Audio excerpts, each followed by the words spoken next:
এবার দেশের আলোচিত কিছু খবর নিয়ে থাকছে নিয়মিত আয়োজন সংবাদ সংক্ষেপ। এইচএসসির পরীক্ষার প্রশ্নপত্র কঠিন হওয়ায় এবং নকল করার সুযোগ না দেওয়ায় ভোলার চরফ্যাশনে একটি কেন্দ্রে পরীক্ষার্থীরা ভাঙচুর চালিয়েছেন। শনিবার পরীক্ষা শেষে উপজেলার ফাতেমা মতিন মহিলা কলেজ কেন্দ্রে এই ঘটনায় আহত হয়েছেন ৮ থেকে ১০ জন। পরিস্থিতি নিয়ন্ত্রণে পুলিশকে কাঁদানে গ্যাস নিক্ষেপ করতে হয়।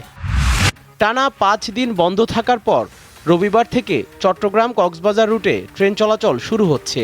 ভারী বর্ষণের কারণে ৫ দিন ধরে চট্টগ্রাম নগরের শমশেরপাড়া এলাকায় রেলপথ ডুবে ছিল। শনিবার বিকেলে রেল লাইন থেকে পানি সরে যেতে শুরু করায় ট্রেন চালুর সিদ্ধান্ত নিয়েছে রেলওয়ে। ১৮ দিন পর দ্বিতীয়বারের মতো খোলা হলো সিলেটের হজরত শাহজালাল রহমতুল্লাহ আলাইয়ের মাজারের দান বাক্স।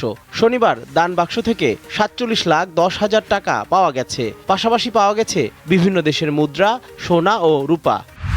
নীলফামারীর সৈয়দপুরে রেলওয়ের শতবর্ষী ৩৩টি গাছ কেটে ফেলার উদ্যোগ নেওয়া হয়েছে।